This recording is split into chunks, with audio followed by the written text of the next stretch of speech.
Well, hello and welcome everyone to this episode of the Reiki Lifestyle Podcast. Colleen and I are here. Colleen, you want to say hi? Hello. We're really excited today because we have Taylor Norris with us. Taylor, if you wanted to say hi. Aloha, everyone. Taylor Norris Reiki. We're really excited. Taylor spends a lot of time with us and always helping us with the astrological transits when we're talking about them in our free distance Reiki share. So we always appreciate that. She'll talk about different parts of that or put them in the chat. And we just love being in community with Taylor. So we're excited to get into that today. I'll go ahead and read your bio, Taylor, and then we'll get into a little bit about your story. Few announcements for us. I did mention the free distance Reiki share. That's every Tuesday morning at 9:30 a.m. Pacific. That's open to everybody. Like I said, it's free, open to all lineages and experience levels. It's a really beautiful community. So even if you just are like wanting to know what Reiki is about, you can watch that. But you might know what Reiki is, and it's really great because we always do like a Reiki talk, a guided meditation, and then give and receive Reiki with each other.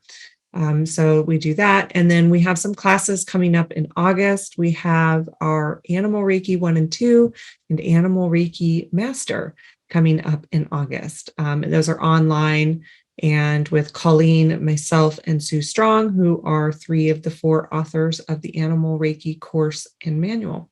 So you can find everything about us at reikilifestyle.com or our social media. Colleen is Reiki Lifestyle or Reiki Lifestyle Official, and I'm Robyn Benelli, Reiki Lifestyle. So anyways, now on to our guest, which is why we're here and excited to hear her perspectives on not just the world, but the universe and the at least the galaxy, if not further out than that. Taylor Ann Norris, MS, is a Yusui Holy Fire 3 World Peace Karuna Reiki Master and professional member of the Reiki Membership Association. She empowers others with Yusui Holy Fire 3 World Peace Reiki classes and sessions online. Taylor is a certified Galactic Astrology soul reading quantum soul guidance practitioner. She integrates advanced Reiki techniques and intuition into her Galactic Astrology soul readings for clients' healing, guidance, and empowerment. Her favorite question to ask for herself and clients are, who am I? Why am I here? And where do I come from? Where do I come from? And where am I going next? Her dream is to co-create heaven on earth and empower cosmic peace. So her website is taylornorrisreiki.com.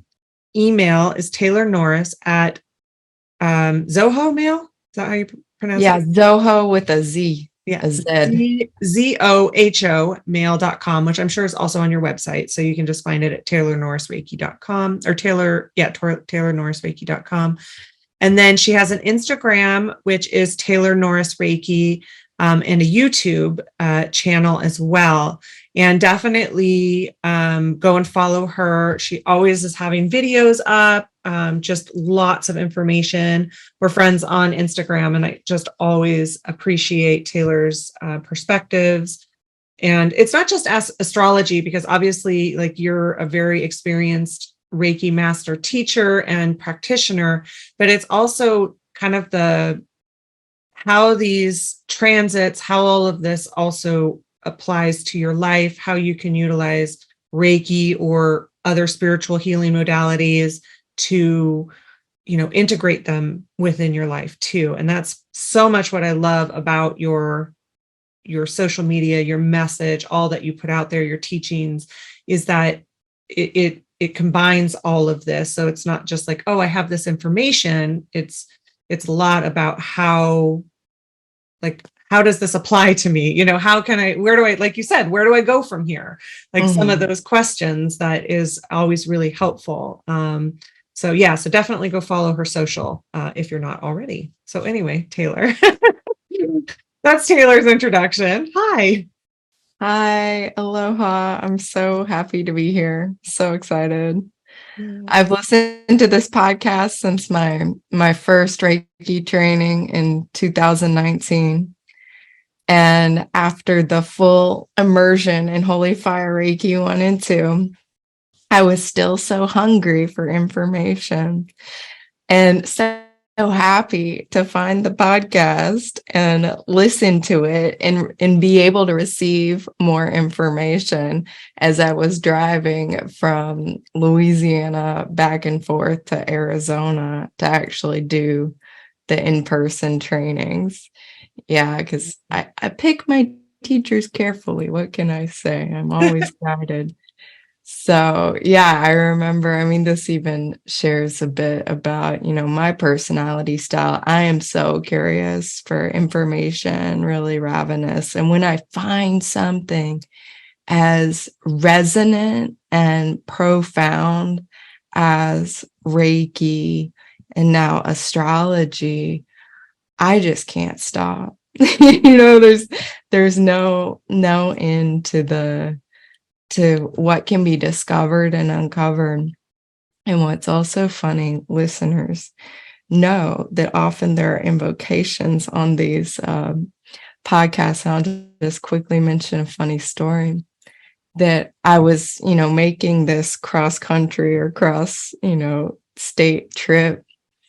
And I wasn't necessarily abiding by the disclaimer to not drive and do the invocations. And I was getting so relaxed. I was like, oh no, like I'm fine. I just feel good, right? I'm not really paying attention to it. And again, I was a Reiki novice in this life at this time. So I didn't really understand how deep the invocations were. And I got pulled over.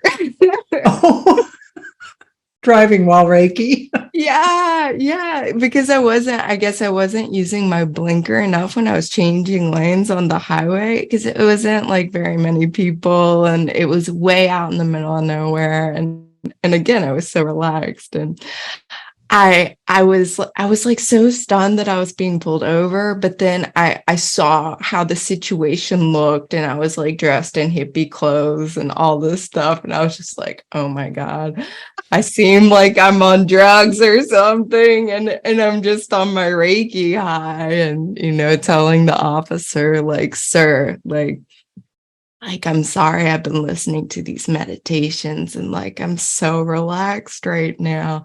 He's like, ma'am, if you can't stay alert enough, you need to not do the meditations. I mean, they wanted to search the car. Like they really thought I was high. You're in the middle of Texas. So good. Yeah, in the middle of Texas with like, the kind of like the Aztec looking like poncho on, like the hippie poncho on, that are so cute and colorful, and I've got crystals on the car, and I'm like, oh yeah, I look like I'm high, and I am, but it's just Reiki, it's clean high. So, and it was so funny too that my inner authority of Reiki had already dropped in. And instead of just being like, oh, I'm going to get out of the car and let them search it and all this, it was like, no, like I am clean and sober. There is nothing I'm hiding. Like I didn't know whether or not I could say, like, I'm not going to get out of the car, but I didn't feel safe getting out of the car. And there was nothing in my car to be searched. So I was like, already that inner authority dropped in and was like, you can just say no. And I took the chance and I said, no, I'm not going to do any of that. And then it all just went away. Like they went away and it closed out. And I learned that about like, my rights and everything too. I was like, oh, wow. Like you really can't say no. But part of the conditioning and everything is that we in our society often don't even know, how we can assert our authority in certain situations with figures in power. So yeah, that is a great story, That Taylor. is so funny. It's like, officer, really, here's the channel. I've You been need to be meditating. listening to this. Texas police officer. I don't know if it was Texas, but you're It driving. was. It was, yeah. That's like, what are It was like down by the border, like down um, by the border to Mexico too. And I was like, I really do not want to get out of the car. I'm driving by myself with my Reiki Care Bear and like, these are two like male cops and like this could, really not be a good situation. I don't feel safe. So yeah. gosh, that's really Yeah. Oh, thank you for sharing that story. Because, for everybody else listening, when we do invocations in our YouTube channel or podcast, they can go really deep. So we do tell people in advance, like, here's a disclaimer. If you can't drive, if it's not going to just wash over you, listen to the invocation later. So we always say that. So that is so cute. What a fun story.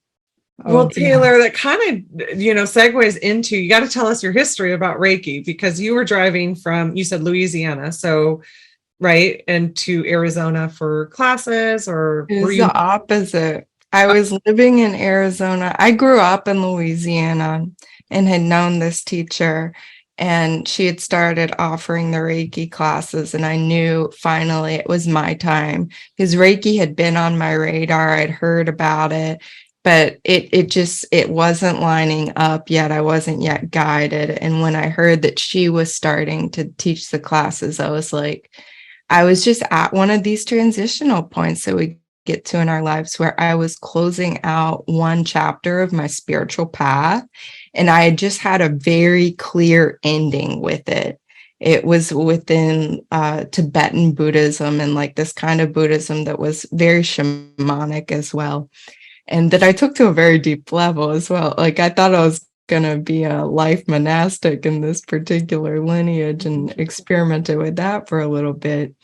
That I had just really made a clean break from that, realizing that that was my past, that was past lives, that was closed. And so I had this space in my consciousness on my journey, on my evolution, to say yes to Reiki. And it was so synchronistic how it came in.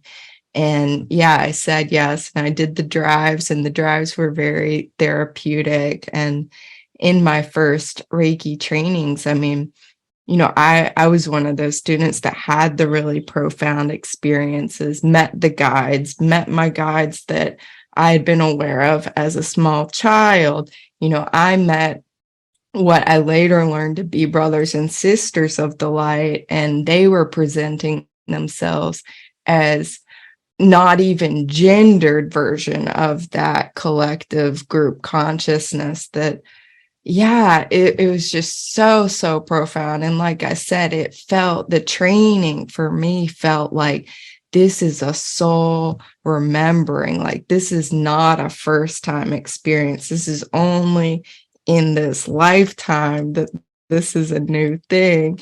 This, you are connected to this. This is core to your essence and to your core frequency, the deepest, truest part of who you are. So I was so in love with Reiki, from the first day of the first training. And I was one of these students that was like, okay, I have to wait 6 months for Reiki master. Calculate when is that? And then after listening to your podcast, I was like, I want to take with them. They really know what, they're really experienced. And so I took my Reiki master with Colleen. It was almost exactly 6 months later. I think it might have been a little bit longer, just based on your schedule and when you had things scheduled. But yeah, and I did as many Reiki sessions as I could in the meantime, because I wanted to experience it fully. And again, so compelled and so fascinated doing all the self Reiki and having information come through and awareness and colors and chakras and, beings and guides, and having the opportunity really not to even get to do too much on friends and family, but immediately working with clients and putting myself out there in ways that, I otherwise would not put myself out there, putting flyers around at, yoga studios I went to, and going to holistic fairs and psychic fairs and these places I had only ever been, a couple times as, someone walking through, just kind of curious, buying some crystals, doing some treatments. But then, I found myself in that position of like, I have a table at a psychic fair. Like, who would have thought? And yet, of course, what took you so long, Yeah, and these early experiences too of meeting so many different practitioners doing all these modalities I had never heard of. And again, I was hearing, oh, for me, it all started with Reiki. I'm a Reiki practitioner too. I'm a Reiki master. I'm a Karuna Reiki master. And I'm there, it's just level like 1 and 2, giving my treatments and like meeting all these like super advanced masters. But yeah, it was really, really phenomenal to be exposed in that way and get to have these days where I was doing so many mini sessions and so many different clients and just one day, and really gaining a lot of experience and diversity in that way. I just had so much fun, and yeah, I just really couldn't practice enough, and was so thrilled with the master training as well. And then taking things, because that was in 2020. Interesting, the timing of Reiki coming into my life just before this big shift we had with, the pandemic, and really Saturn Pluto conjunction in Capricorn. If you want to put this in astrological terms, there was a massive astrological event correlated to all the different changes we saw in 2020, that kind of turning point energy. And yeah, even from my first Reiki training, I got the awareness that I would be moving back to Hawaii, because I'm in Hawaii currently and I had lived there before. And for me, Hawaii is home, and it's like, it is my place. It is where my heart just feels that connection so deeply, in a way that, my logical mind had trouble with. Right. So after, it was so funny, like all these world changes and becoming a Reiki master and having this profound healing, it was like, okay, you need to go back to Hawaii, like now. Why are you living anything other than what you know in your heart to be true, and your highest manifestation of your dream, your soul's calling, all of that? Like, have the courage and take the leap. Now's the time. Like, we will support you. Reiki will support you.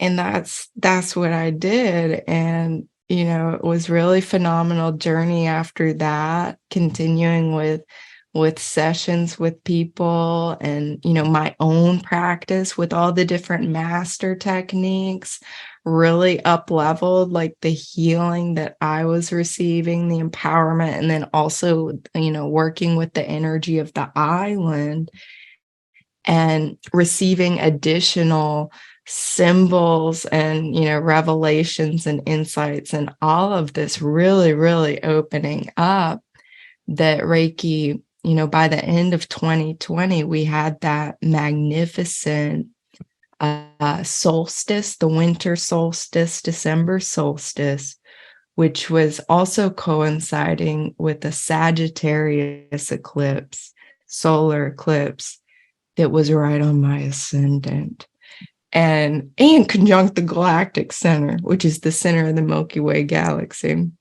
So it was a huge activation for everybody, but it activated me very personally. And what it did was tell me very clearly, okay, study astrology. Like, could not be clearer. And from that moment, and I remember listening, you guys did a podcast on it and you had someone speaking about it. And I was just like, I was so intrigued. And so now also to everybody listening, maybe this podcast can ignite something in you astrologically to explore a little bit. So this podcast even magically played that role to me.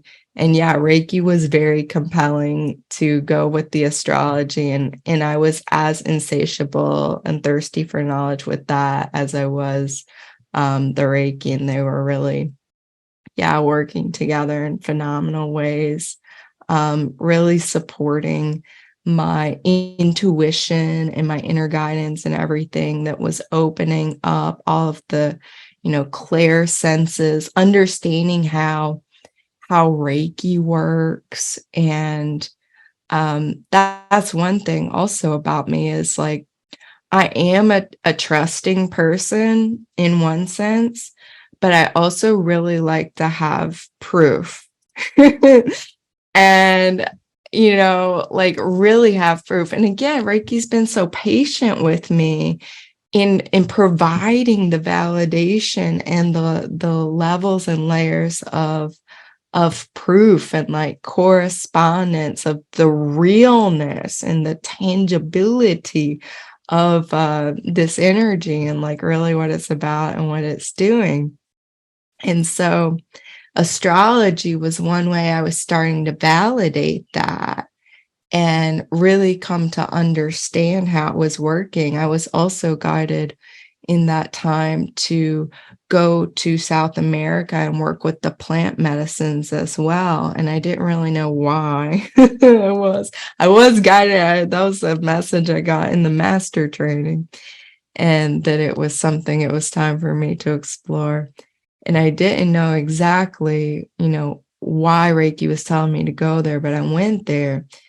And again, it was this whole revelation of the validity of the system of Reiki and the energy and the symbols and the deeper perception and understanding of how they work. And I think unblocking certain clairs of mind and also reawakening past lives that I had as, a shaman and those various lineages. So Reiki's just been so wonderful for unlocking so much memory and again, like confirming and showing me how real it is. That was an example of that. And I took Karuna shortly thereafter. I was guided to kind of in those trips with Karuna Reiki, and also discovering with the plant medicine that in my particular path in life in this lifetime, I am to do all of the journeying just with the Reiki. Like I'm not here to work with the plants. And really my interest in the expanded states of awareness using nothing, right? Like nothing physical or substantial, just the invisible energy. That is what I am so fascinated by, is what is, how does our inner technology work? How do we work as humans, as souls, as spirits, as beings of consciousness, as channels and vessels of consciousness? And how does the soul work? I started getting like really curious about the soul, and was guided to study particular parts of astrology focusing on soul purpose. And all of that too was really coinciding with when the world peace Reiki energy came in. And I was so receptive to like that on Shinditsume frequencies of the life purpose and the soul purpose. And for me personally, that unlocked even deeper relationship with Reiki, how to work with the energy myself and be listening and be in dialogue and understanding when new frequencies and light codes were coming to me, new symbols, I channeled so many symbols that finally now I've boiled down to like 3 main additional ones that I'm working with. And those have really been guiding me to understand more about, what is soul consciousness, and how do we embody and awaken full soul consciousness as human beings in this life? Like, what does that look like? And so, yeah, I was really guided into the soul purpose astrology, looking at evolutionary astrology, using those techniques and finding so much benefit for myself. And when I was doing it, just practicing with others, I was guided to actually combine it in with the Reiki, and Reiki blessed me with specific techniques to support that revealing of the soul purpose with clients, and then bringing in that added astrological awareness. So receiving more information about the soul purpose just intuitively, as you would in a Reiki session, and then actually adding in the astrology to expand upon that and confirm it. So it was less dismissible, because we have it's nice to hear that you're here for XYZ, and you can kind of believe it. And maybe for some people that can be enough, right? They can really go with that. But for other people, it's nice to have that extra layer of the confirmation, and like no, this is written out on the paper. Like, I can show you exactly how this is working out. And so I was seeing just this synergy of, how I could bring the two together, the Reiki and the astrology together, because that's really been a large part of my path. Because I'm always combining things, always mixing things, and seeing how things can be unified and brought together and combined into, I guess, something new, creating a third entity. So that was very, very fruitful. And doing the advanced trainings with you all in Next Step too, that was going along with all of this, learning how to do Reiki journeys, and having that unlock my consciousness and my ability to really be in that super empowered, direct relationship with Reiki, direct dialogue, direct guidance on a whole new level.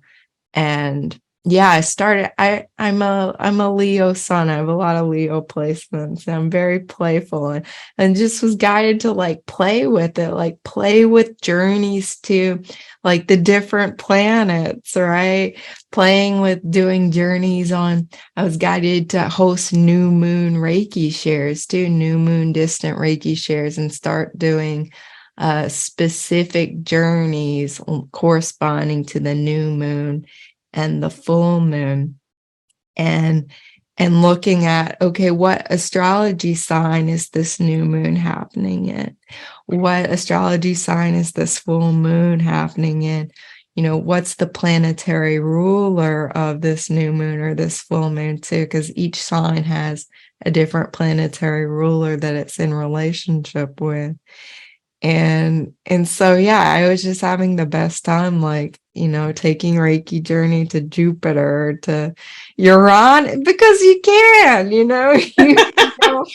you can go anywhere you want to go, anytime you want to go, and talk to anybody, any being, any consciousness. Like, it's unlimited. We all have access to this. And yeah, I just had so much fun. And my next kind of curiosity was having to do with the stars, and being called to exploring with the ancestral work, what are our galactic ancestors? What are our connections, not just like the human ancestors, which are connected to the galactic ancestors. It isn't, the line is not so separate as we might think maybe at first. And yeah, I just kept channeling more techniques, really, is what happened. And I got to this galactic ancestry technique, this Reiki journey to connect with all the galactic ancestors. And this came in last year. And I was just really using this for myself, doing a little bit of practice, doing a little bit of client sessions. I wasn't really gonna learn the whole. There are astrology techniques you can learn to look at this in the chart. And I was like, no, just, leave that. It's too much. It's like, I can only do so many trainings and like keep learning so many things. I kind of put this limitation on myself, but I couldn't leave it alone for too long. So yeah, Reiki compelled me to finally, after almost 2 years in depth self-study astrology, to go ahead and take a more serious program, a certification program in choosing a specific modality and approach. So I was guided to the Galactic Astrology type of astrology to receive my certification in, which would allow me to unlock what are the galactic ancestors? How do we really figure this out? Like, what's the more information? Like, I'm not satisfied just learning about like 1 or 2 past lives. I want to learn about as many as I can, and parallel lives and future lives and all of that. So yeah, that's kind of how Reiki led me to the astrology. And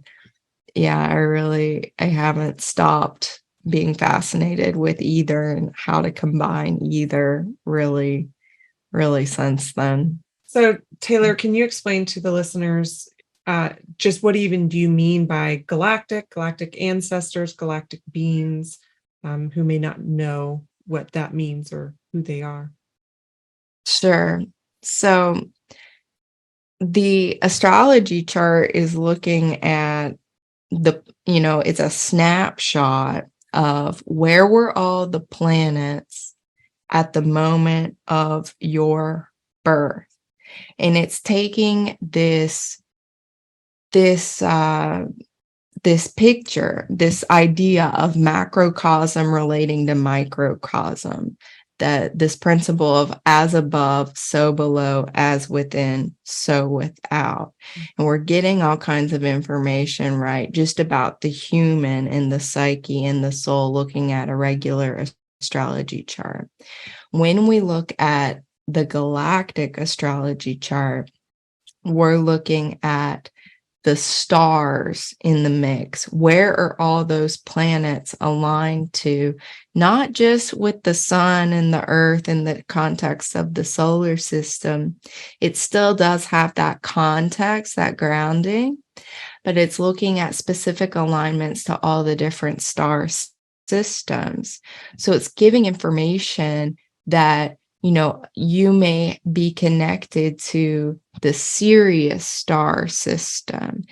And so that would be a galactic connection to the Sirius star system, and perhaps Sirian beings who, this is holding the possibility that there's life happening in places other than Earth, other than the solar system, having very rich, beautiful, fulfilling, highly conscious experiences, across the stars. And that's just, within the Milky Way galaxy. So, we're looking at in astrology, the solar system, like this very local area.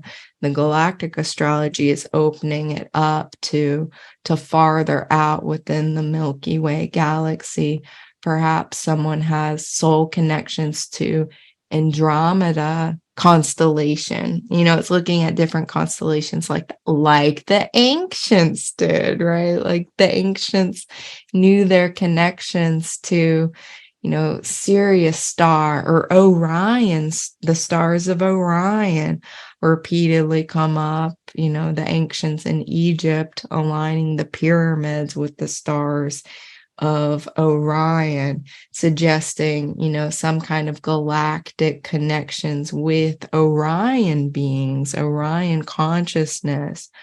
The ancient Egyptians and many other cultures also aligning their temples with the pole stars, which have been different ones over the course of time. So stars like Vega in the Lyra constellation, or Polaris in Ursa Minor constellation. There's Thuban in Draco constellation. So really the galactic is exploring our personal relationships to these other star systems. And you can look at it as your connection to, beings who are living there or, have lived there. You can look at it like that as ETs, galactic races, interdimensional, kind of having this like separate idea of it.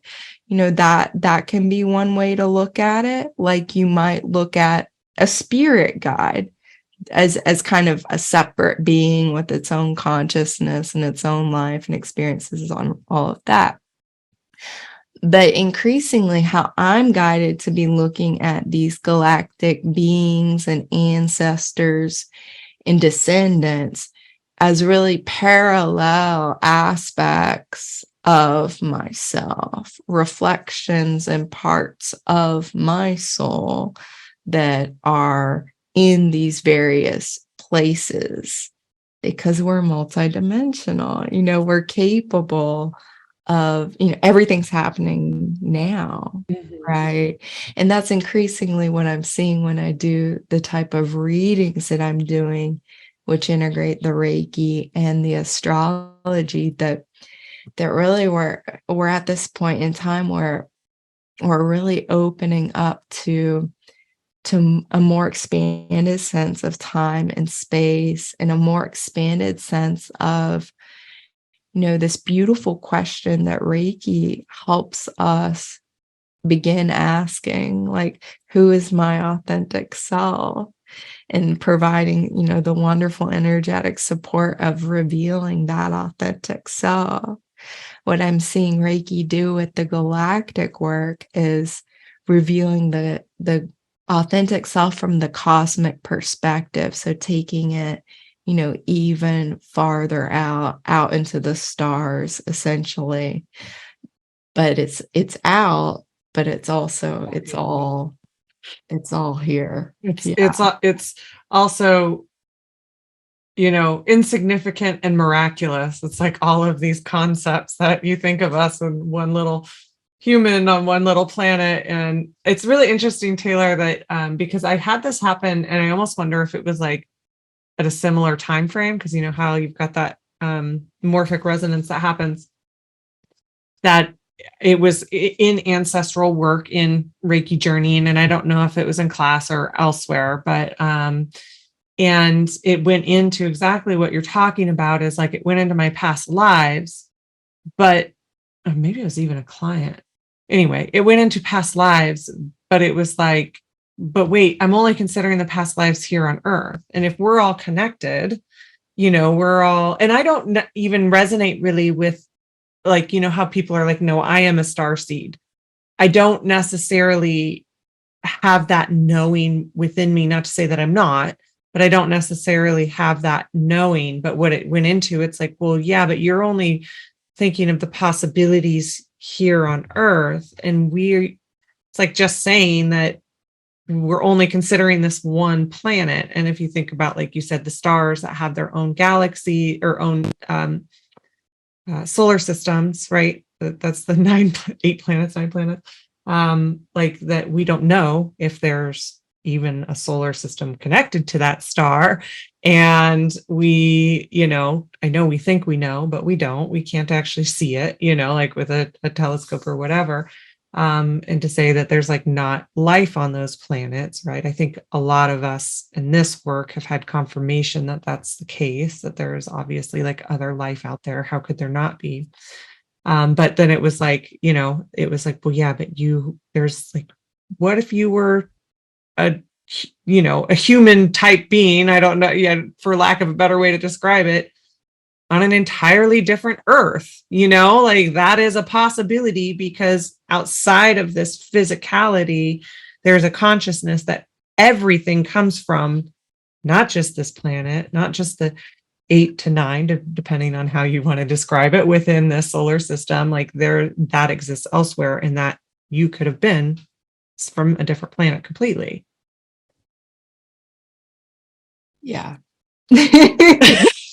It's just interesting because I don't know if I'm not very deep in these concepts, like you've delved deep into these concepts. And so I haven't really, I'm sure there's a lot of people who are listening that are like, yeah, duh, That's how so many of my Reiki revelations are afterwards. I'm just like, this was the biggest like duh thing, but it was such a revelation. And what you're describing too is so common for all different kinds of practitioners. I'm coming to learn, practitioners that are doing like past life regression or hypnosis, like that's what's so interesting about authentically doing any of these modalities, right? Is like, through our experience with the modality, it's unlocking our consciousness. It's teaching us actually the true nature of reality through our direct experience versus, like dogma or external sources or conditioning, programming, etc. So many different practitioners, that's how they got into this, is, as regression hypnosis, having people talking about all these different amazing lives on other planets, other star systems, across the cosmos, or even outside of the galaxy. So yeah, this is a common phenomenon. And I mean, I definitely had a veil against it, myself too. Like I would remember being interested in ETs and the galactic back in 2014, 15, while I was in graduate school, like mainstream psychology, clinical psychology. All my free time I was studying like astral projection and, ETs and new age spirituality and crystals and all kinds of stuff, like secretly hush hush. And I was not allowing myself to really go there. And that was part of the healing with Reiki. That was part of the revealing that it did for me, was to give myself permission to be exploring, not just like all the different countries here and traveling. I do love traveling.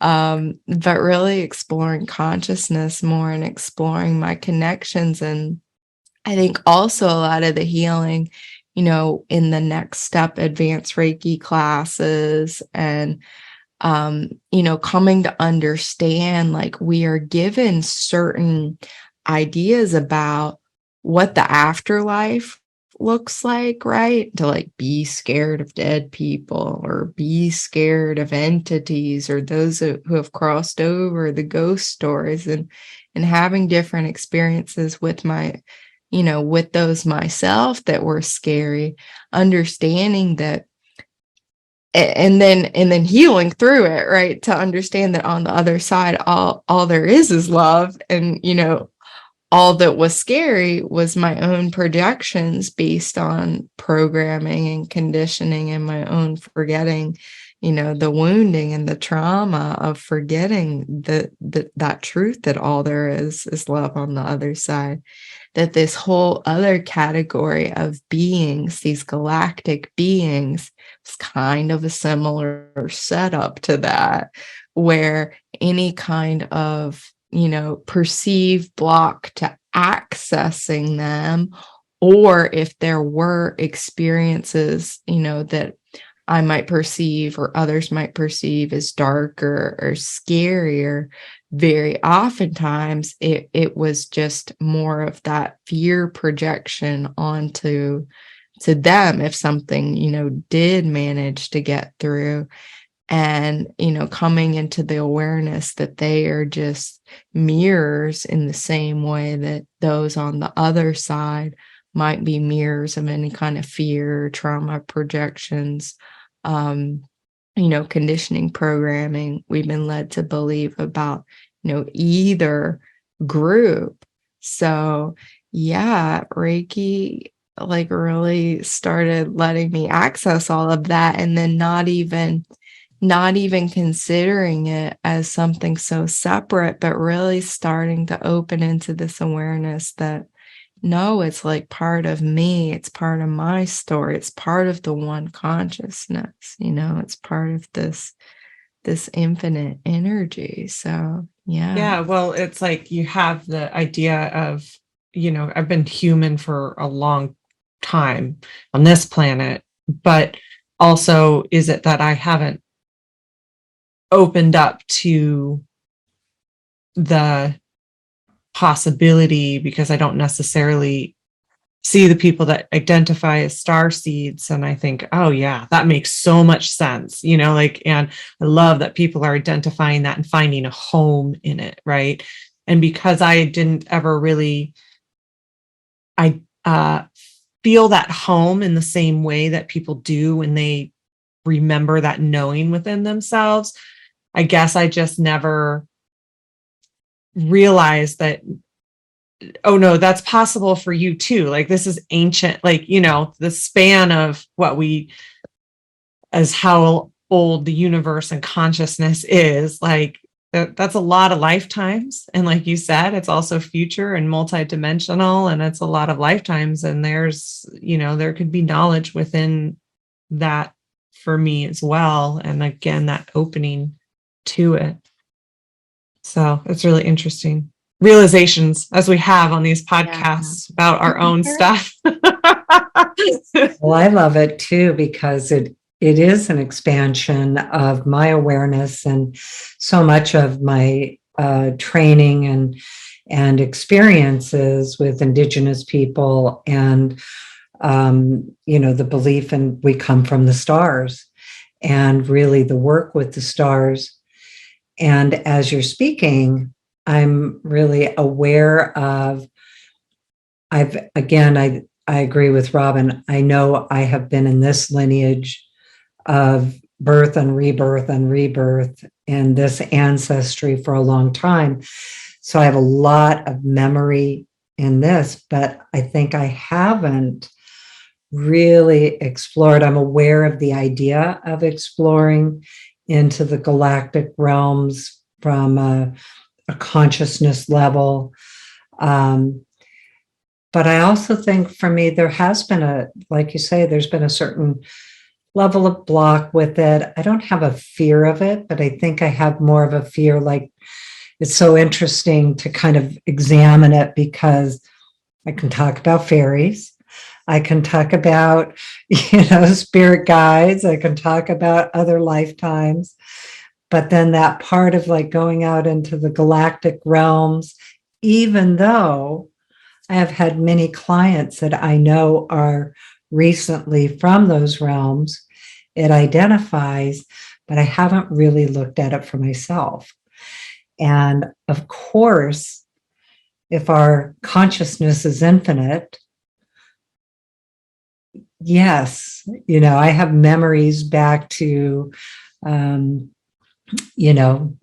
ancient Celtic times, Ireland, Europe, those, I have those memories. And so I'm really excited to open the idea of going further out, like you say, in the Reiki Journeys, gives us access to all the levels of consciousness and dimensions and possibilities. So I'm really excited, Taylor. It's like, oh, It's a whole new thing to explore. Oh yeah. Yeah, it's a lot of fun going out to the stars. I mean, that's Reiki journey. We can go anywhere. That's what's so empowering, and you don't have to physically be going anywhere. But yeah, there's such, what I'm finding with people, there's such richness in the earth memory.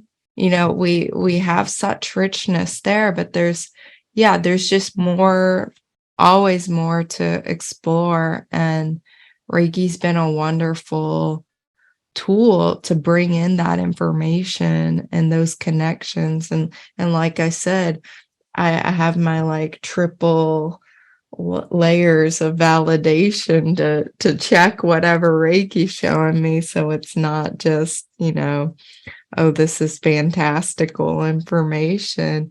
It can really be cross-validated and provide more of this this holographic healing, this holographic reality, this holographic picture of the soul's experience. That it's very rich and fascinating. And of course, the most important validation for these experiences is not just, that I can confirm whatever Reiki shows me about it with, oracle cards or, a couple different astrology charts. It's how this is resonating with people that has me totally captivated when, I received the guidance that they are a specific type of primordial dragon in one of their first, incarnations as a group consciousness. And then they're showing me that they have a tattoo of that exact kind of dragon or that exact kind of geometry on them.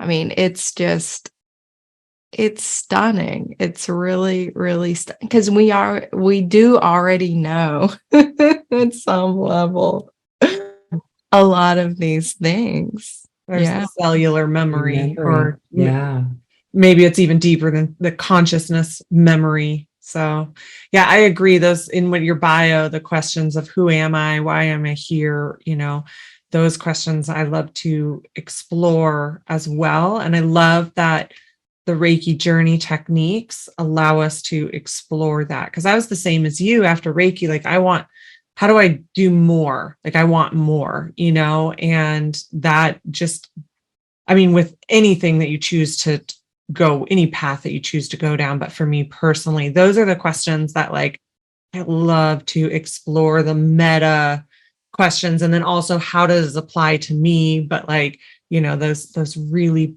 big questions that I think a lot of people ask themselves. And also, as Colleen and I have kind of our heart intentions of helping people, teaching people how to explore those questions for themselves, because that's really what it's about. And I know, just because, I follow you on social media, I know that that's really what we care about too, is that unlocking that for people within themselves, right? That they come back to their own memory and helping them with that.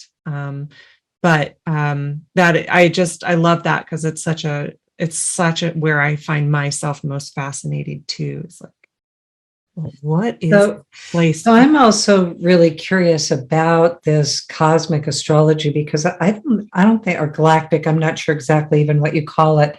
Can you talk about that? Because I haven't really, for all the years I haven't studied astrology to the degree that I'm fluent in it for others, but I know a significant amount. My mother was studying astrology back in the 70s, so it's been part of my life and worldview for a long time.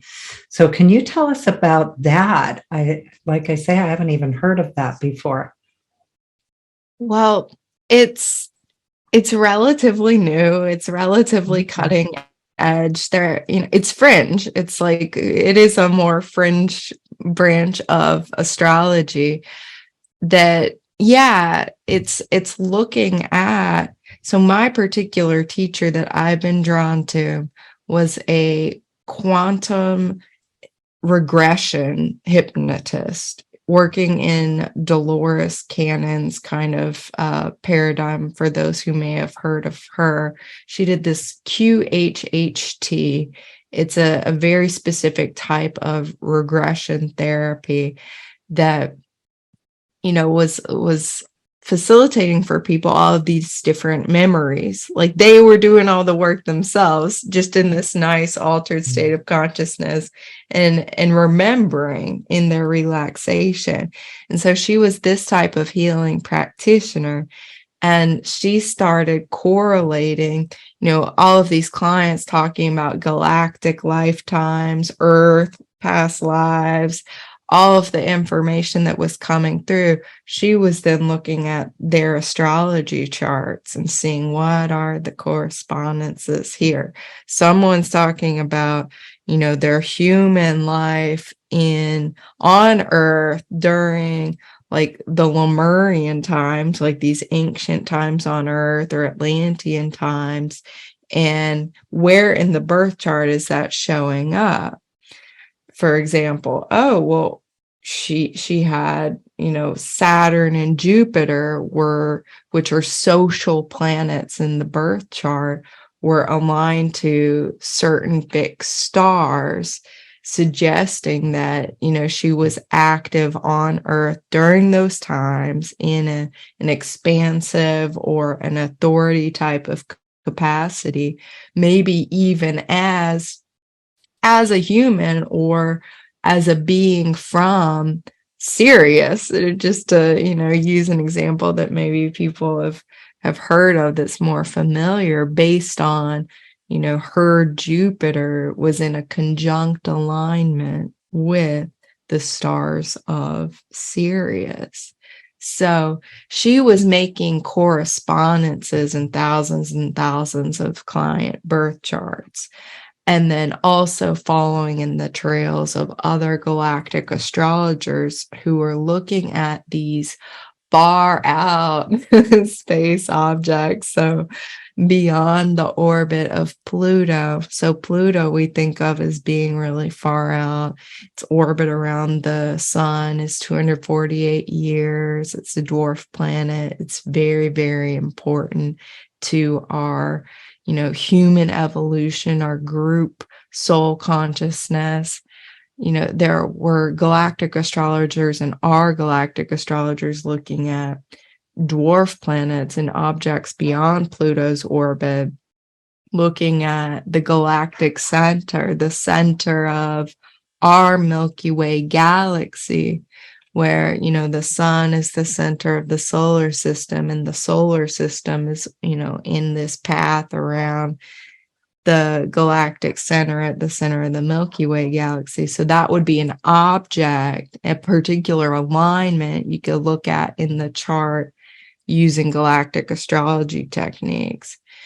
And then there are others, such as the supergalactic center, which is another massive black hole like the galactic center that organizes actually the Milky Way galaxy and some 30 other galaxies as a central organizing force around which, you know, just like massive part of space is orbiting.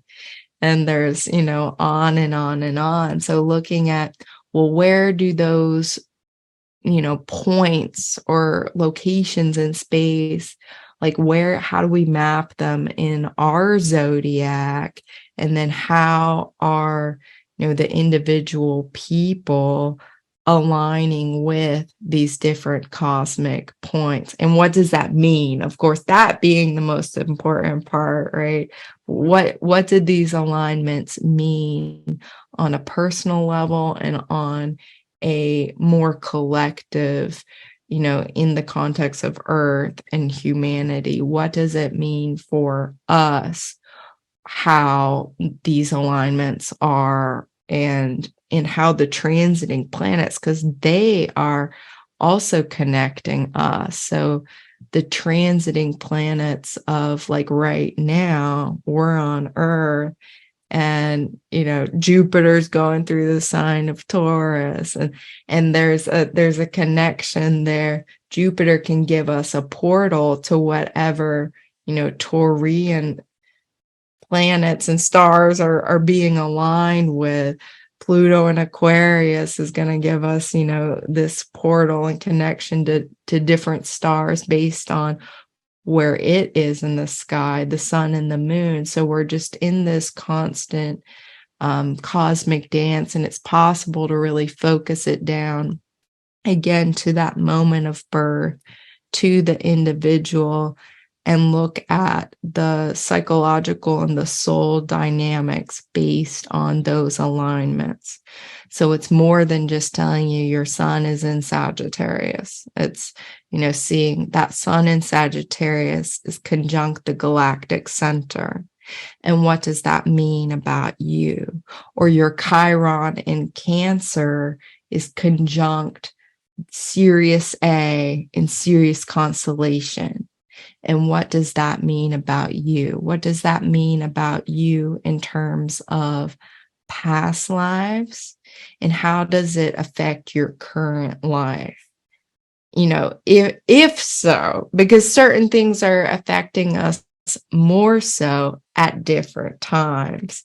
And we all find our way to be in that awareness on divine timing. It's phenomenal. So that's a little bit about how it works. And it's very much new and evolving. And I think as practitioners, it's a great way to just evolve your consciousness really quickly, because each reading you're learning so much more about what it does all mean. And I feel like I have, this marvelous gift of Reiki assisting with that, making my role as a translator, like using that mental emotional symbol of like, well, what does this mean? Right? Because astrology is a language. It's a secret language of the stars. It's a symbolic language. And, I think at some point, there have been times on Earth, I'll put it this way, where we probably all knew that language. But we're in a time on Earth, that you could look up at the star and you would know what it means. It would just be self-evident. It would just be self-evident, as easy as that. But we're in a time where, that language of the stars is not yet obvious to everyone. So astrology kind of builds that bridge into understanding that language of the stars.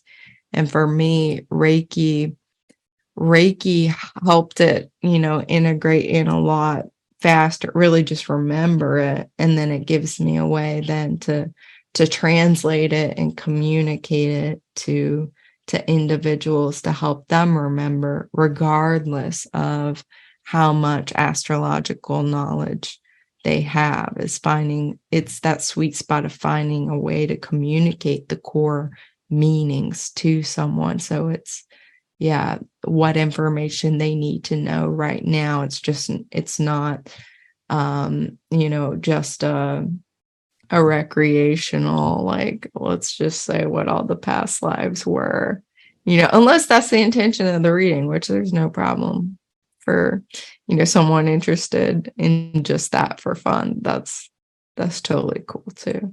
Yeah. So then can you describe what that's like for a person in a session with you? Like how does that, how do you, what does it look like? What are your sessions like? And then as you're saying, how does it apply?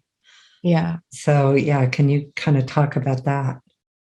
Well, I've been guided after combining the Reiki and astrology in different ways, and just, again, being kind of overwhelmed with the amount of information coming through, just, doing a Reiki journey and automatic writing, getting so much information, and then looking at charts and getting so much information that way. Reiki was like, Taylor, you need to reorganize this. You need to rework this out. So I offer Reiki sessions that are just ordinary, Reiki journey sessions, only using the Reiki. And I tend to get information about soul origin, past lives, parallel lives, future lives, soul growth, soul purpose, these kinds of things, just intuitively. And so that would be in the context of a more ordinary Reiki session. And then in my Galactic Astrology soul readings, I'm still using Reiki because my intention is for the healing and the empowerment and that revealing to happen with the information and the awareness. So on my end, when somebody books, I do a Reiki journey for them. I do this galactic ancestry Reiki journey for them, and I receive all their information intuitively, what's most relevant. And then I confirm with very select oracle cards I use for this purpose, and then looking at the charts. And I present it all visually to them in a live reading, a Zoom like this. For those who are watching on YouTube, we're all on video together, audio. And so I present 2 different documents I create for them that has all of the intuitive information there. And then because I'm like Robin, I'm a teacher. Let's make a PowerPoint. I get a big kick out of that. Let's put all the pictures and what does this look like? Because I find that for some people, there's the words, there's what's spoken, there's the vibration of the words, there's the energy. We're receiving the information on so many levels. So I like to, utilize as many of those as possible, including the imagery and the text. And so I have a blast making presentations for my clients and going through both the intuitive information, what comes through just using the Reiki and the cards, and then looking at the charts and being very specific based on their astrological knowledge. I ask them in my intake, how much do you know? So I know how much teaching I'm going to need to do, and I'm happy to do with any level because, I love teaching Reiki. I love explaining astrology to people. So it's a real joy that way. And the thing is with the journey in the soul reading, so I'm doing that all remotely. And yet I'm finding that for people who get these readings, they get all the healing benefits of that remote journey, even if they didn't have the hour experience of what it was like to receive that. What y'all understand, and probably a lot of people watching this will get that. So that is also built into my readings very specifically. And that whatever is being uncovered, it has that quality of the bridge of light, of the distant symbol, going past, going future, going sideways, all time, all space, the healing going wherever it needs to go, to all the different original causes of whatever's coming up. And yeah, Reiki always guiding me. It's so clear in the readings too, because they're so different based on, what is bringing someone in. Sorry, made me jump. Okay, go ahead. Okay. It's so different based on, what is bringing someone into a reading. It'll be very clear what to focus on because the level of information presented in these charts, and of course, intuitively too, the access is infinite. So it'll just be very clear. Oh, I need to do the reading this way. Really, for example, focusing on Pluto, focusing on the nodes of the moon, focusing on soul purpose and soul growth in this lifetime, and what themes, what past life themes are needing healing and upgrading right now. And to give this person greater context for why on earth they have been experiencing what they've been experiencing. Like, what's the bigger picture? What's the grander reason and the purpose and the, why has their life been so hard? For example, I get a lot of like Scorpio South Node people or, eighth house South Node people. And I'm like, I understand, I understand the past lives of intensity and drama. Come right on over. It's all good here. We can talk about it, or people who are needing to kind of evolve into some of these less comfortable archetypes, and such as Scorpio, and embody them in a way that is the light bearer, that is a higher consciousness expression. How do they alchemize the traumas or the difficulty or the challenges? So that's also where a lot of the healing comes in, is the session, the readings are just very divinely guided like that, and it'll just be very obvious to me what needs to be focused on for each person. And it might be a reading needs to focus more on the earth and this life, and maybe some galactic stories and how they're relating to the themes of this life. And whereas others, they are so starseed with so many galactic connections, like they just really need to know about them and how maybe those connections might have brought in certain challenges in their life, as well as what are all, the soul gifts coming in. Is I always, I learned this from y'all, like looking at the lifetimes of mastery. I am fascinated by that and what you can see. And so in the journeys, and then looking at the chart and the cross-validation and the correspondence, what are the soul gifts and talents? What are the lifetimes of mastery? Was this person a member of a high council in one of the Syrian mystery schools? Were they teaching on Earth during Atlantean times? Were they involved in an exchange program with another star system, bringing in higher consciousness to Earth? I mean, it can be really, really beautiful in that way. Is their soul, for example, originating in an archangelic group consciousness? Is that like the soul origin that's presenting, or one of these really beautiful high councils that they need to know in this lifetime so they can really validate that and understand that, well, that would have, presented various challenges in this life and also come with all of these wonderful benefits that can be unlocked too. Well, and I find with those people, because as you're speaking, I'm thinking of, a pretty big variety of clients that come from those realms in different ways that it shows up in the sessions.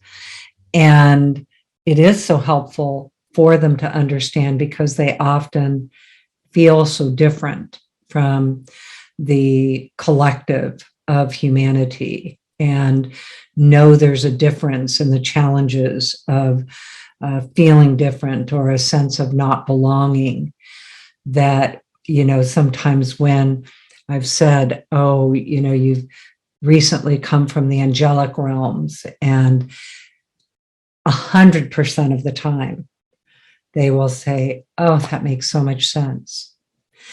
Even though they may not experience themselves as angelic, or even other people don't experience it, or, they certainly don't know that. There's no context for those teachings.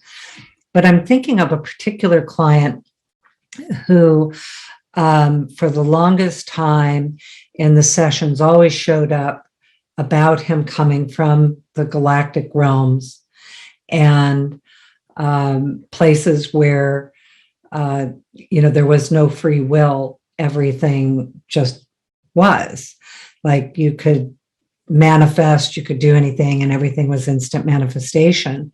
And then coming to this planet where there's time and, days and minutes and all of those things, and there is not instant manifestation, and free will does have to be a part of everyday decisions.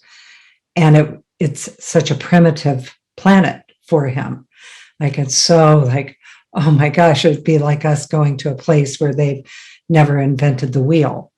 And so that's shown up. But then recently, because you mentioned future lives, what has also shown up is him way out in the descendants. And the descendants in that time frame actually talk about how humanity does evolve. Like, we do evolve, we do get there, which was a huge, like, kind of, okay, good type of a feeling. But then experiencing his soul's knowledge coming here from that time. So I've been I've been interested in that experience of observing it. And so I think that would probably then also show up astrologically. Yes. Like, what alignments does he have? Because what you're saying too is making me think Andromeda Galaxy, for example. So we are living in the Milky Way galaxy. Andromeda Galaxy is kind of like a sister galaxy to the Milky Way galaxy, which is oriented more towards a masculine principle. Andromeda is oriented more towards a feminine principle. And so with Andromedan starseeds, it's very common that, they're highly advanced civilization. Everything is very fluid, constantly changing, instant manifestation. They are, just highly, highly conscious beings. And basically, it's kind of like being in a dream realm or an astral realm, or being in, like a heavenly realm where it's just all changing and fluid and malleable and effortlessness. Mm-hmm.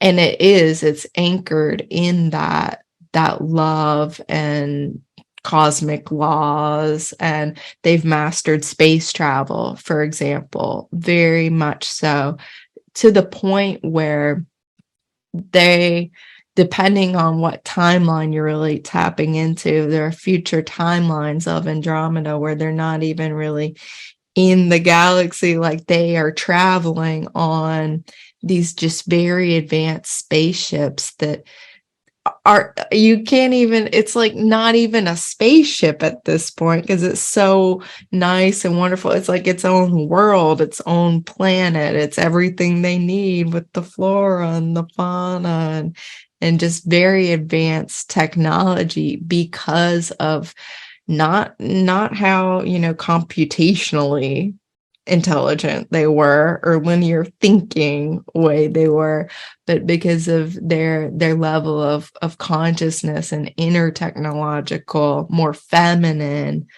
development and skill was so high that navigating multidimensional space-time is no problem.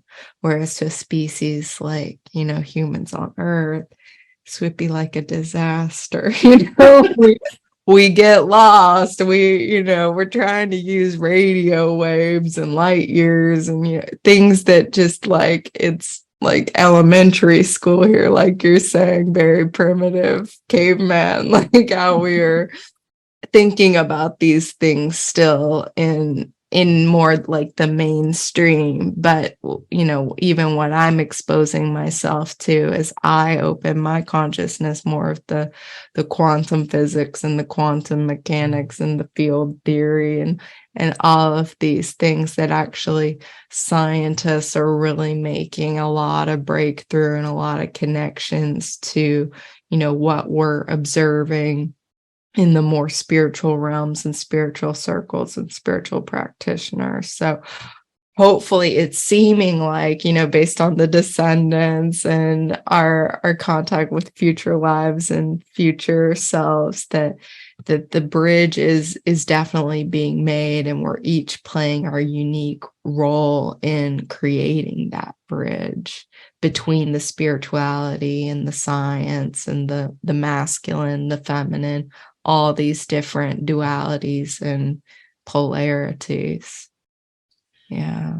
Well, and what has actually come through with him and some others is that it also is, and I think of it as different than, say, time travel. So it's different than that. It's a consciousness, and, the idea of everything happening at once, which I still have a hard time wrapping around, but I get the concept. But that this body model also has to evolve to be able to hold those levels of consciousness, those abilities, and that's part of why they come here, is to see what can happen, what do we need to do, how can they help. But then when they incarnate as a human being, it's like, oh, where am I? Just like you said, your questions, where am I? Why am I? And I know that it's so funny because it all sounds so out there, like you say, that fringe discussion, except for over 20 years doing work with clients, these types of situations show up repeatedly. Yeah. I also have, I have another client that very specifically just recently said, I just need to know more about the Pleiadians. And, a lot of people that I know are, work with the Arcturians and those particular star groups. And so that's, I'm thinking of people to refer to you that I know are looking for those answers, because the answers really do make things make more sense. And when we bring it into why does this benefit them to have this awareness, because it brings in a new sense of belonging, like a new sense of, oh, I do belong here. I am here. And maybe it's not even about a purpose, although, like you say, typically that purpose shows up also. Like, what is the purpose? But it does, I do observe that there's a level of peace that comes in from it, and a level of, I guess, self-understanding of, oh, that's why I feel different, or that's why a colleague that I've worked with, Susan Pease Bannock, calls it earth adjustment disorder, and that it can actually be in her experience working with trauma patients, it can actually even rise to the level of trauma, of like, I just don't get it. Like, why, what is this? And so I do see that sense of just that knowingness can either help them elevate to these levels of consciousness within themselves, or a level of peace of, or a level of peace of like, okay, it all makes sense now. It's permission to understand why they are here.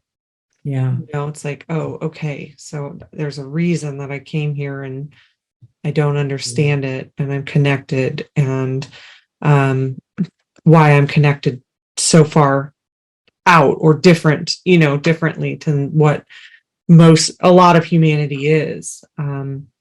And even more than validating, it's like I said before, there's a sense of home within it, and this level of understanding of like, oh, okay, so this is why I'm on this planet in this lifetime. Yeah. And often that they planned it. You know, Yeah, they that's what I knew. mean. It's like you say, They're here for a reason. soul group, their high councils that, you know, before they get here, they've agreed that they're going to come here. They have this reason for being here.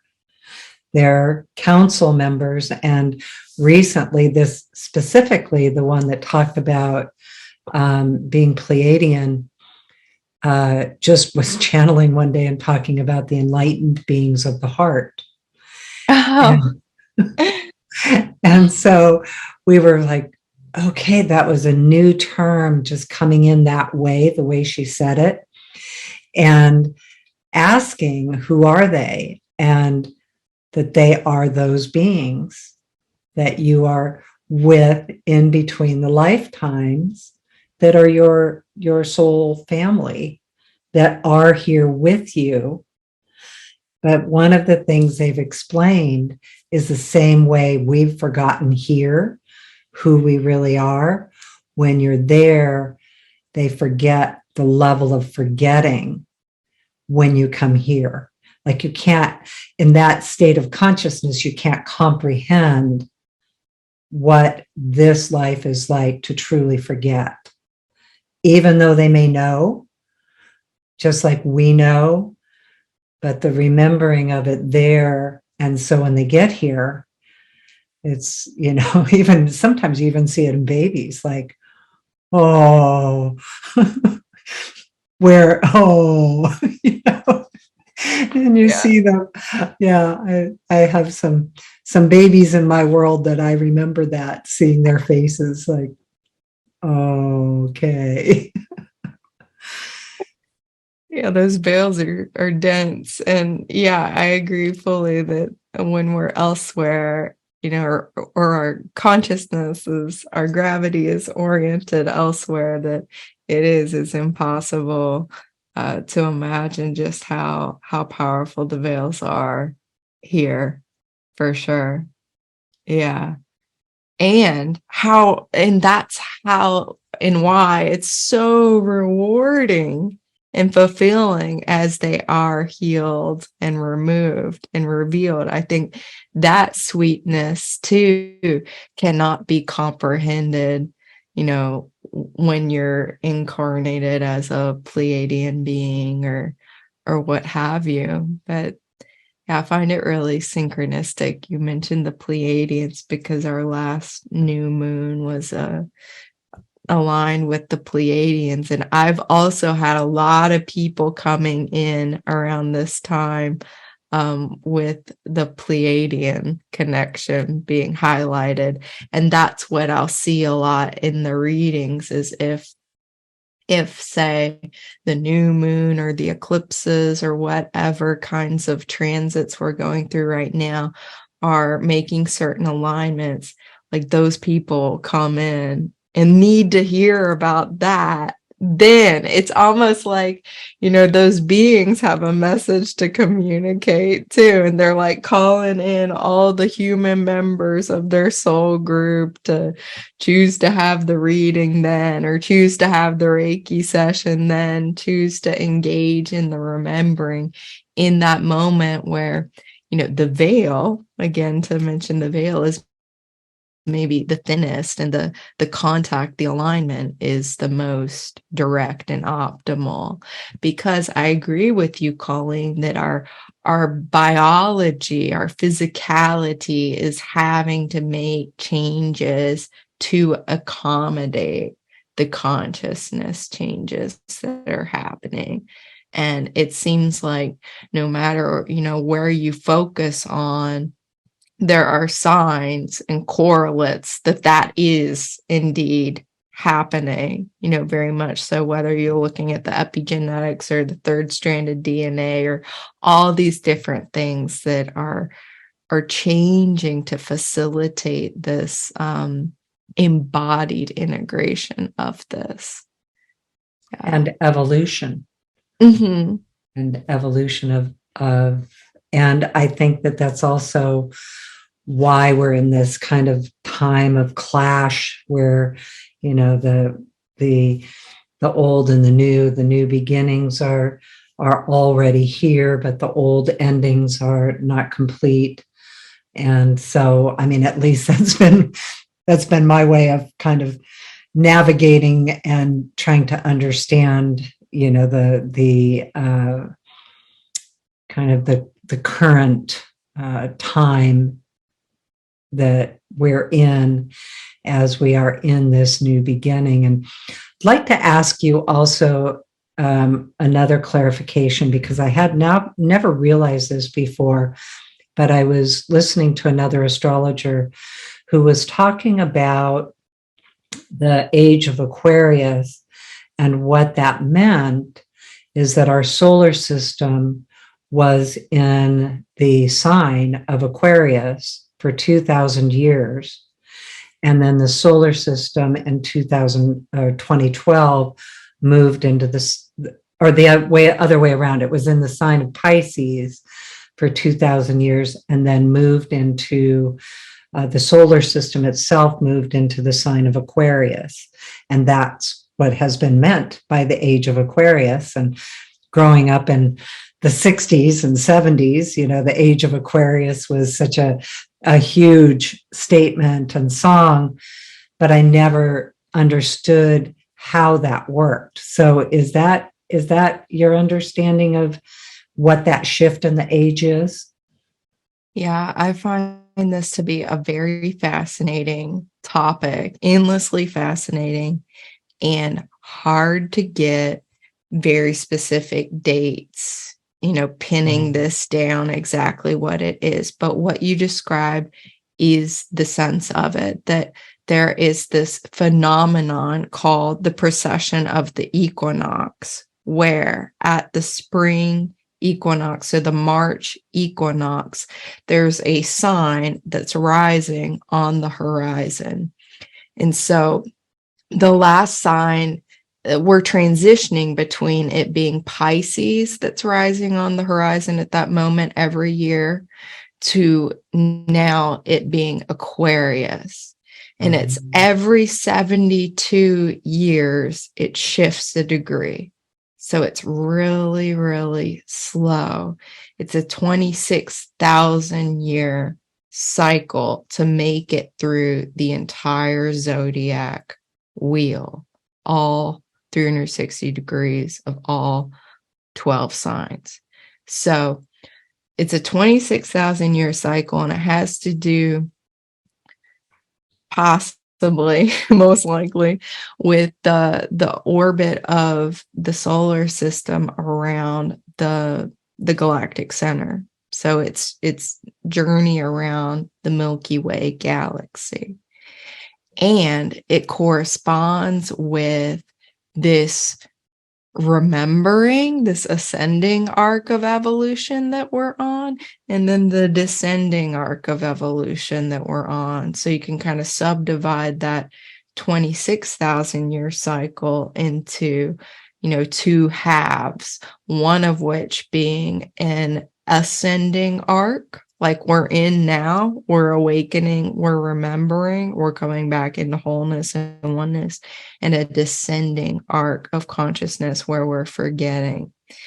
And yes, so each sign would be represented by 2,000 years. So the age of Pisces was a 2,000 year age. The age of Aquarius is a 2,000 year age. The age of Capricorn, 2,000 year age, and so on. So it goes like that. And what I've studied is some people, and I still haven't made up my mind about this, to be completely honest. What I've actually been guided with Reiki is that your heart is going to understand this and know this. This is less useful. The mind for understanding all the multidimensional time, space, all of that the heart is actually the way to go with this. So, take what I'm saying with your heart, and the energy here with your heart, everybody. So some are saying that shift from the age of Pisces to Aquarius was 2012. I've also heard that there was a shift that was happened more like 1900, that we officially entered the age of energy is what it's called in yogic traditions, Dwapara Yuga. They have kind of different terms for it, but it still maps onto this precessional cycle. Other people talk about it happening maybe during the harmonic convergence in the 80s. And then still other astrologers I hear talk about it say, no, the age of Aquarius really isn't for another 200 years. So the transition point is really, it's like a window of time. We can't, if 2012 really resonates for someone, I would say, go with that. And really, this is a great question to Reiki journey with. I think, like, how does all of this work? When did it happen? What does it mean? But yeah, this age of Aquarius has to do with that rather than like in the 60s with the song and everything, when all the planets were lined up in the sign of Aquarius. That, correctly and technically wouldn't have been the age of Aquarius, just like Pluto moving into Aquarius now, in 2023, 2024, isn't technically referring to or corresponding to the age of Aquarius. That's a different cycle, a larger cycle than just Pluto cycle, which is long, but it's only 250 years versus 26,000 years. So that's a short time. Well, you were going to talk a little bit about Pluto and Aquarius. Yeah. Because I do think that it's very relevant for us right now. Very. Very. I think we're all feeling it. It's a great like conduit and bridge, and I think assistance for this larger processional cycle that we're going through into the transition into the age of Aquarius. I feel like Pluto is this soul evolution transformational bridge helping us, regardless of which time you want to pick and anchor onto, to make this transition point. But what's so interesting is we're recording this June 2nd. Pluto is in Aquarius now. It's been in Aquarius since March 23. So everybody pay attention in your journals and your diaries. What happened between around March 23, 2023 to around June 11th of 2023? That's your little snapshot, mini look at what this transit, Pluto and Aquarius, is about, means for you. There'll be little hints, little themes, maybe major things came up. That's like the preview. That's the movie trailer for kind of some of the signatures of this energy. However, by the time this comes out, June 26th, 2023, Pluto will have stopped moving from the perspective here on Earth. Now, Pluto didn't really stop moving. It just has to do with our frame of reference on Earth. And from our perspective, it looks like Pluto is going backwards. So it's what is called retrograding in backwards into the sign of Capricorn, which is the preceding zodiac sign. And so from June 11th, 2023 to, I believe, January 20th of 2024. It's around then. Yeah, January 20th, 2024. Pluto will be back in Capricorn. So there will be a shift. It's not like Pluto's in Aquarius, charge away, like, here we go. We're Stop not retrograding. It does stop retrograding in October, and it just has to move its way back into Aquarius. Okay. You got it. So yeah, it'll be. I have Pluto at 0 degrees, so I'm always paying attention. Of Scorpio? The Scorpio, yeah. Okay. Paying attention to the retro, when it's switching. Yeah. So this is incredibly significant then for you and your soul group and those born, around your birth year, since anybody with planets or points at around 0 degrees of the fixed sign, so Aquarius, Leo, Taurus, and what's the other one? I'm spacing out right now.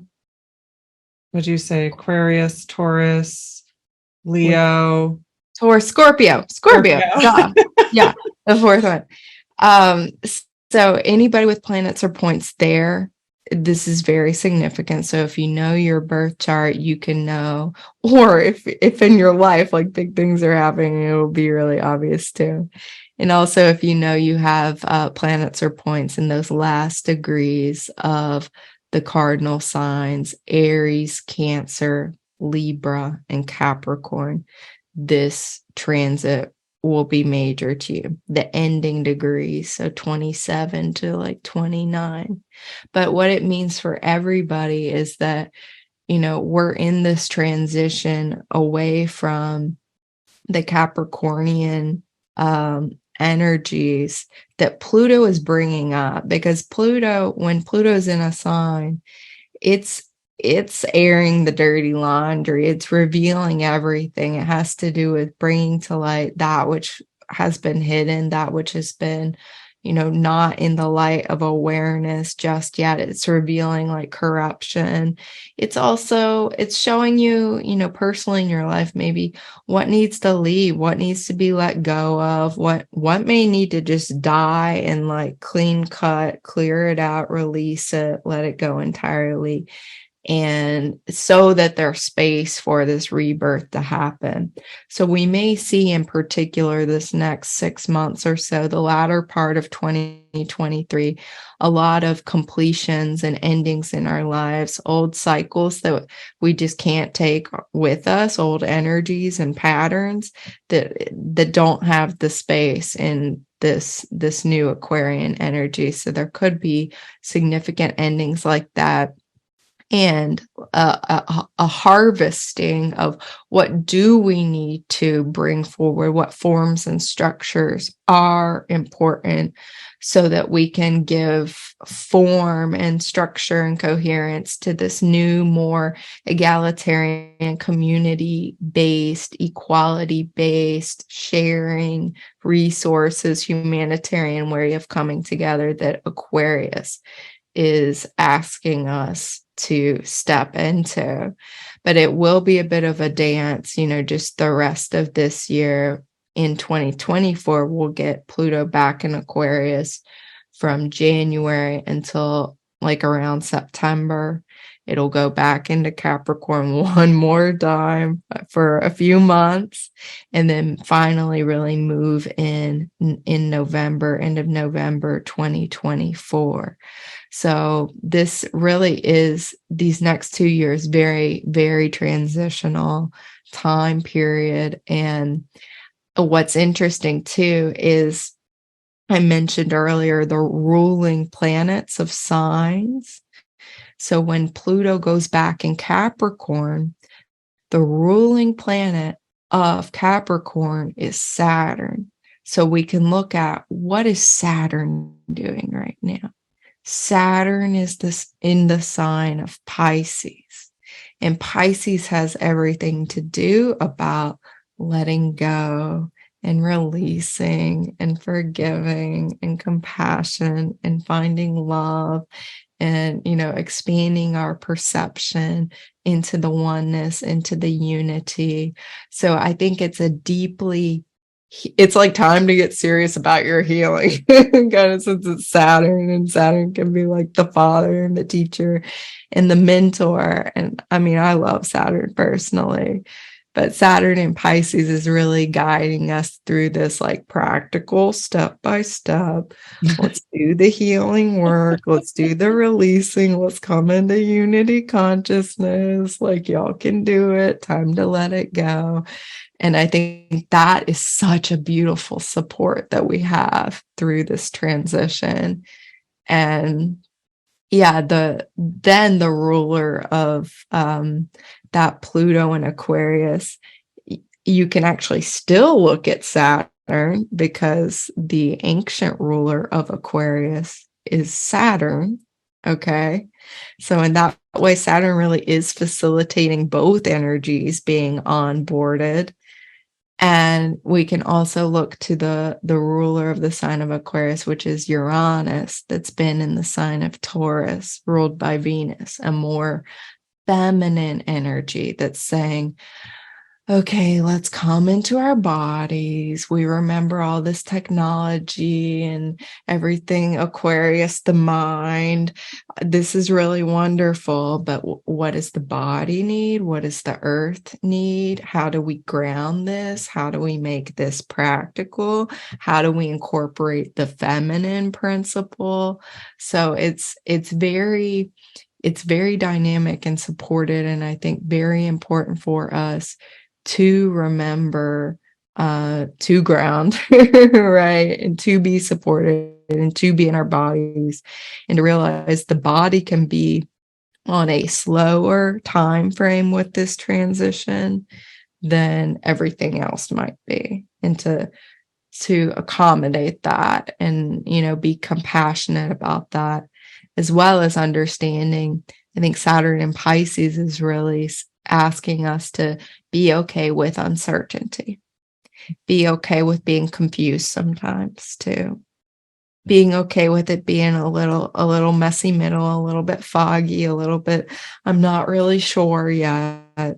And to just expand our tolerance for that and not go into judgment about when we notice that's happening, to really just be in compassion and to resist any temptation too, to go into that strong masculine principle and try and control it or force a plan or force something to work, just to get rid of that confusion, really quickly. Like Pisces knows it's wiser. Sometimes you gotta wait. Sometimes you gotta, let things play out a little bit first before you make your move.